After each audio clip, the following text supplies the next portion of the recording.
Bonjour à tous et bienvenue dans la vie de Chichi. La vie de Chichi pour les grands et les petits. Alors Chichi, pourquoi? Je m'appelle Shilban et depuis mon enfance, on m'a toujours appelé Chichi. Donc j'avais envie de vous faire entrer dans mon univers, les grands et les petits, pour vous présenter des personnes qui œuvrent chaque jour au nom de la vie et pour la vie. Donc j'ai le plaisir d'accueillir pour cette première rencontre Nathalie Petit. Nathalie Petit est une coach, formatrice et auteure à l'approche cognitive et comportementale qui a fait de la parentalité bienveillante un de ses domaines de prédilection. Elle n'aime pas trop ce terme, donc je vais laisser Nathalie se présenter et elle vous en dira un petit peu plus. C'est à toi Nathalie. Bonjour Zépan, merci de m'avoir invitée. Je suis ravie, voilà, d'être avec toi pour parler de parentalité. C'est un sujet qui me tient beaucoup à cœur. J'ai commencé à m'y intéresser quand j'étais journaliste pour le magazine Kaizen et ça m'a donné l'occasion, voilà, d'explorer des approches éducatives, d'aller dans des écoles et d'écrire des ouvrages sur la pédagogie Montessori. Effectivement, j'aime pas trop le terme de parentalité entre guillemets «bienveillante» parce que, je pense que tout parent cherche à être bienveillant et ça sous-entendrait que, il y aurait une autre forme de parentalité qui ne le serait pas.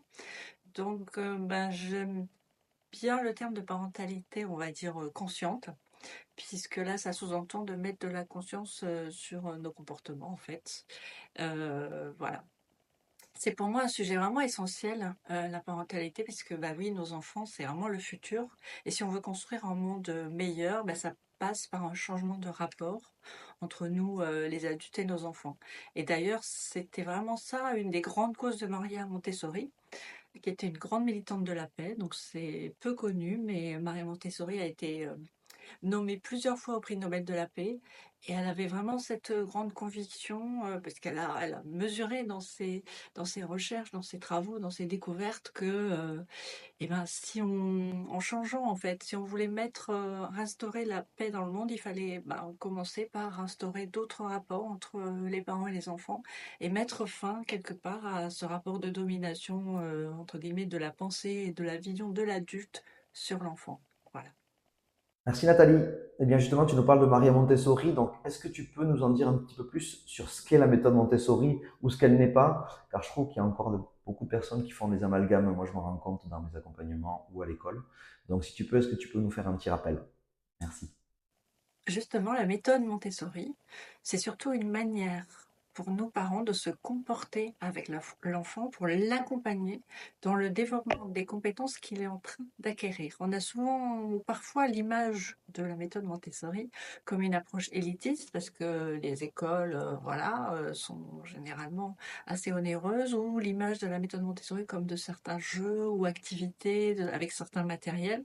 En réalité, c'est vraiment une approche dont on peut appliquer les fondamentaux à la maison, chez soi en tant que parent, de manière assez simple, dans l'idée de vraiment favoriser le développement de la confiance de l'enfant, de l'estime de soi, qui sont devant toutes les autres compétences, celles qui sont vraiment clés pour voilà, faire d'eux des adultes épanouis. Toutes les études là-dessus sont vraiment unanimes. Ce qui va être les déterminants les plus forts chez des adultes épanouis, voilà, de ce qu'ils auront reçu de leur enfance, c'est vraiment l'estime de soi et la confiance en leurs ressources intérieures. Donc l'idée, c'est que même si c'est pas facile à résumer en quelques mots, hein, l'approche Montessori, tellement elle est vaste, tellement elle est complète, l'idée, c'est que les enfants, selon leur âge, traversent des phases d'acquisition, des périodes sensibles, des phases d'acquisition de certaines compétences. Ils peuvent être en train d'apprendre spécifiquement le mouvement, le langage, le raffinement sensoriel, la pensée logique ou encore l'imagination, la vie en groupe. Et que si on permet à son enfant, pendant cette phase d'apprentissage, d'exercer des activités qui justement nourrissent cet apprentissage-là, eh bien, dans ces cas-là, l'enfant le fait avec envie, le fait avec joie. Il développe la concentration, il développe ses facultés cognitives, mais aussi émotionnelles et sociales.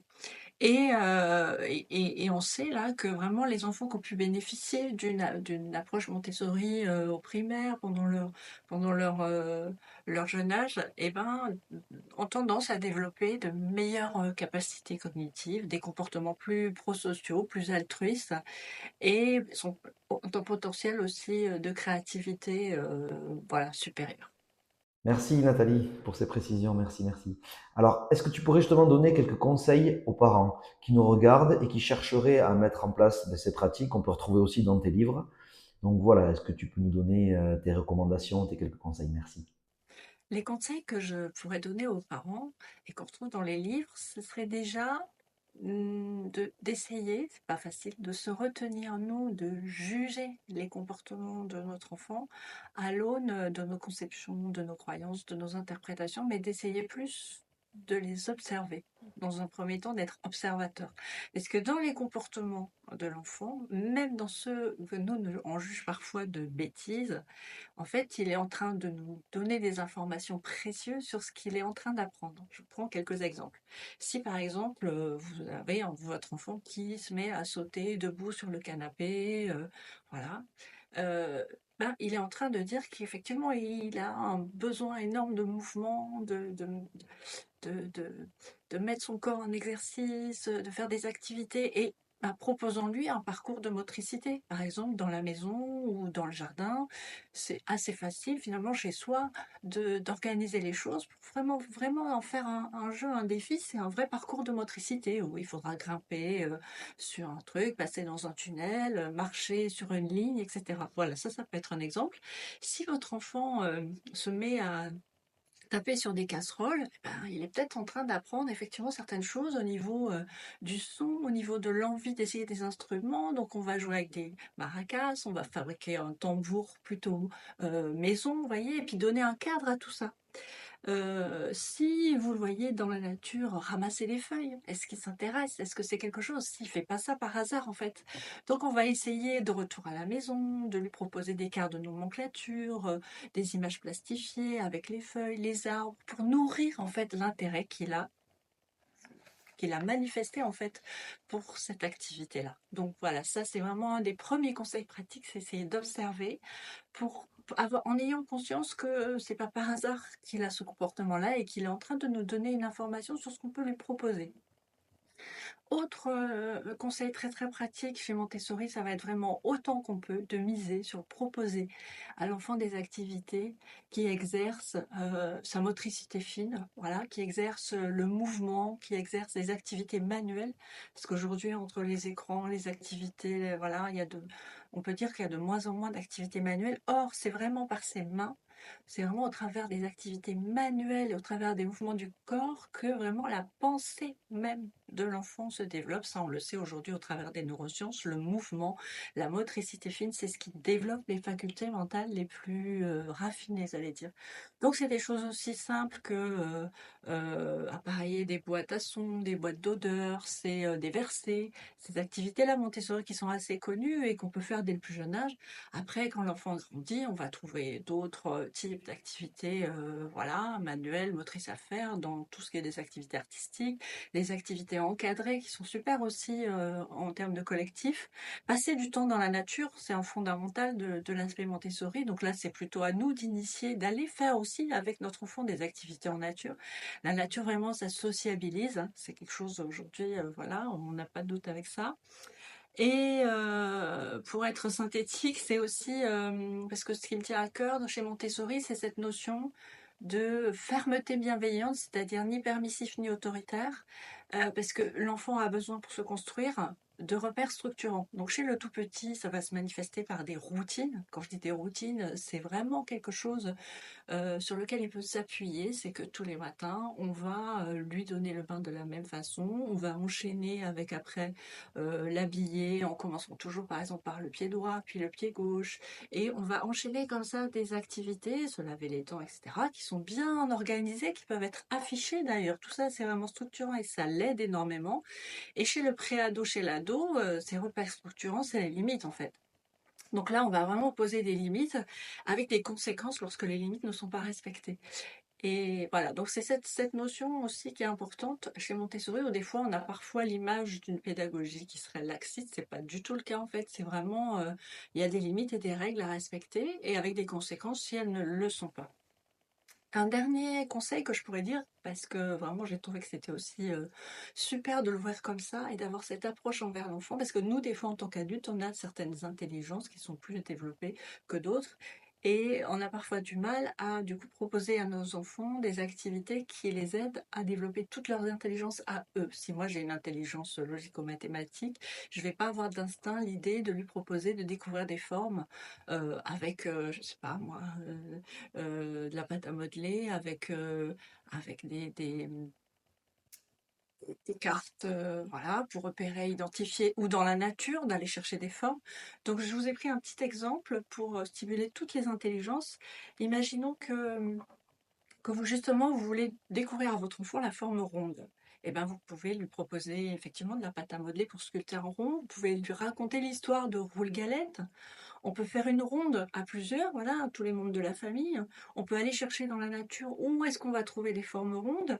On peut apprendre à marcher sur un cercle dessiné au sol, etc., etc., etc. Voilà, quelques conseils. Merci. Et du coup, la question que je me pose maintenant, c'est quelle problématique tu rencontres le plus? Pourquoi les parents te contactent en général? Qu'est-ce qu'ils viennent chercher chez toi de façon plus régulière? La problématique que je rencontre le plus souvent, c'est comment réduire les temps d'écran.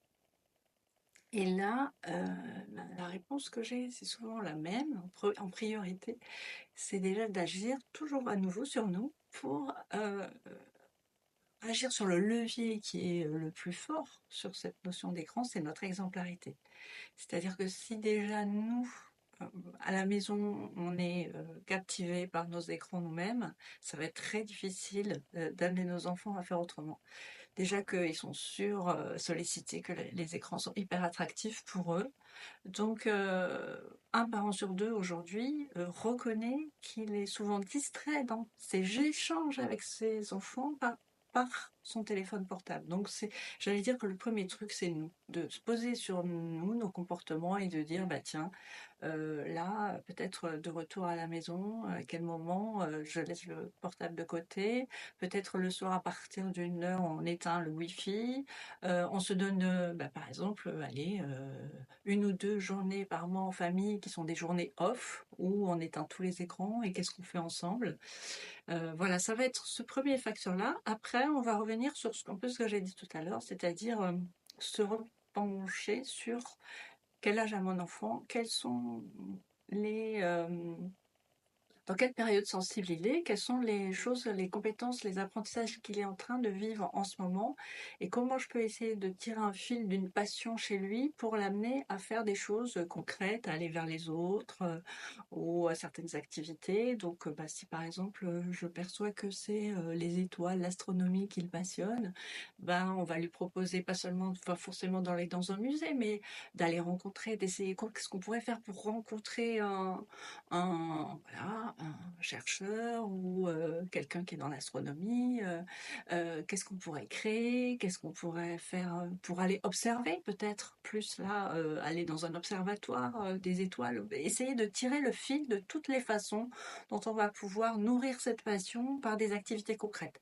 Et puis après, ben, les écrans, on en a aussi besoin aujourd'hui, on le sait, donc on peut aussi les utiliser de manière créative. Il y a pas mal d'outils, d'applications. Il ne faut pas négliger que pour les préados, les ados, par exemple, TikTok leur permet de révéler leur créativité. Donc c'est aussi là, peut-être leur proposer des moyens d'être créatifs avec les outils qu'ils utilisent. Et puis après, après c'est au cas par cas. Donc voilà, c'est quelques éléments fondamentaux, mais vraiment l'exemplarité, ça va être celui pour lequel on aura le plus de pouvoir, en tout cas, en termes de changement de comportement chez nos enfants. Merci encore pour tous ces éclairages qui doivent aider très certainement les parents à y voir déjà plus clair. Écoute, j'avais envie de terminer par une question autour de l'approche énergétique. Tu sais que moi aussi je suis thérapeute énergéticien, j'accompagne les personnes dans prendre soin de leurs énergies. Donc j'aimerais savoir ton approche toi aussi, qu'est-ce que tu recommandes pour prendre soin de ton énergie, quels conseils tu nous redonnes à nouveau de tes pratiques que tu peux utiliser et recommander donc aux parents. Merci, merci. En termes d'énergie, ce que je recommande avant tout en premier lieu, moi, c'est de vraiment lire le livre de Lila Riori, De bonnes énergies pour des enfants épanouis. C'est vraiment un livre que chaque parent devrait vraiment lire, tellement il donne des clés qui sont essentielles pour accompagner l'enfant, ses énergies, pour vraiment le protéger et lui permettre de devenir la merveilleuse personne qu'il est. Parce que les enfants, on sait vraiment aujourd'hui que dès les premiers mois, ils sont empathiques, ils sont altruistes, ils sont généreux, ils sont lumineux. Et ensuite, ils vont le rester plus ou moins ou pas en fonction de l'environnement qu'ils vont connaître, en fonction de l'éducation qu'ils vont recevoir. Donc vraiment, voilà, c'est un ouvrage que, en termes d'énergie, c'est vraiment l'essentiel à avoir pour accompagner son enfant. Et après, ce que je peux dire, c'est que je recommande moi autant que possible, tu me questionnes sur l'énergie, c'est au quotidien avec son enfant de mobiliser l'énergie de la joie et de l'humour. Si par exemple votre enfant rechigne à faire quelque chose, c'est le moment d'aller à l'école et c'est déjà compliqué, ou d'aller et vous sentez qu'il va faire une colère. Vous pouvez, si vous le prenez, vous voyez, sur le ton de la joie, de l'humour, mimer un clown en colère, ou réagir en disant: «Oh là là, on va faire la danse de la colère, on sent que» et tourner l'événement de manière joyeuse en une activité, un jeu, quelque chose de ludique. Et si vous arrivez à ça, c'est merveilleux parce que vous montrez à votre enfant que vous pouvez transformer tout événement en quelque chose de ludique et pour vous-même, voilà, c'est quand même beaucoup plus agréable. Voilà, en termes d'énergie, quand on peut mobiliser la joie, c'est juste, ça change le quotidien. Je te remercie beaucoup Nathalie pour toutes ces précisions, tout cet éclairage sur la méthode Montessori, sur Montessori à la maison. Voilà, une partie de tes ouvrages que je présenterai juste à la fin de cette vidéo. Voilà, écoutez, je vous présenterai Nathalie très prochainement sous une autre compétence. En attendant, je vous souhaite le meilleur et je vous dis à très bientôt dans la vie de Chichi. Salut. Allez, comme promis, je vous présente les ouvrages de Nathalie. Le premier, Montessori à la maison, 3-6 ans, 6-9 ans ou 9-12. Vous voyez, ce qui est génial, c'est que pour toutes les tranches d'âge de votre enfant, vous allez avoir trouvé des astuces, des petits jeux, raffinement des sens. Voilà, vous trouverez des petites citations, vous trouverez tout un accompagnement, toutes les astuces pour pouvoir accompagner votre enfant dans votre quotidien sous la thématique de Montessori à la maison, pour les 6-9 et pour les 9-12. Magnifique. Et ensuite, vous avez aussi les ouvrages Je libère la créativité de l'enfant avec des astuces et des petits jeux. Ou sinon, j'aide aussi mon enfant à mieux gérer ses colères. Voilà des pépites que vous allez pouvoir trouver et utiliser cet été pour accompagner au mieux vos enfants.